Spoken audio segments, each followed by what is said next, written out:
Ayan, so, Gwapa na, grooming naman siya ngayon. Oh, ang cute. Aroy, kay Mus. Maganda ka na.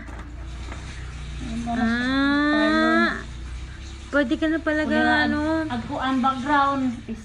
Pwede ka na pala maging veterinarian, no? Alam mo yung nagpapaligo. Oo, tingnan mo. Wala akong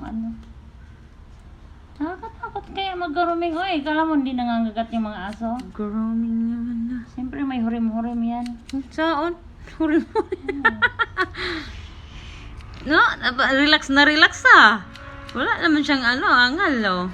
Kaya nabuhong na lagi sa mga kuan. Tingnan mo. Ang tsura. Ay, yung tsura. Tingnan mo. Ano yung tsura?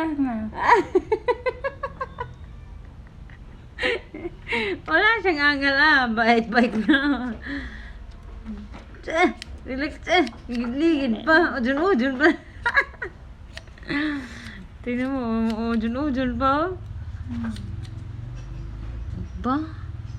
Kaya wala naggupit nila nga ako rin. Di, buti hindi ka nagkakamali dyan gupi mo. Kaya nga meron na akong allergy. May allergy na ako. Sa? Yung mata ko, kaya nabulag na ako. Bakit? Yung mga balahibo. Yun ba yun? Sabi ng doktor, ang kati-kati parang may bulati sa mata ko.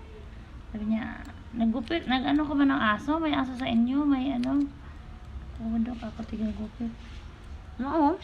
Di dapat pala, magsuot ka ng Goggles. Wala na tayong goggles. Hanggang dyan lang gugupitan yan. Kasi pa eh. Gusto mong kalbuhin mo. Pangit ta, tagkilbo. Ito lang ang importante kasi palaging lumalabas. Wapa na si Julia dito. Tignan mo, tayo may tsura niya. Hindi mo lang naangal. Gustong gusto din. Alam mo magkano grooming? Oo. 500. Ha? 500. 500? Grooming lang? With toothbrush, with nail cutter. Magtututbrush ba sila?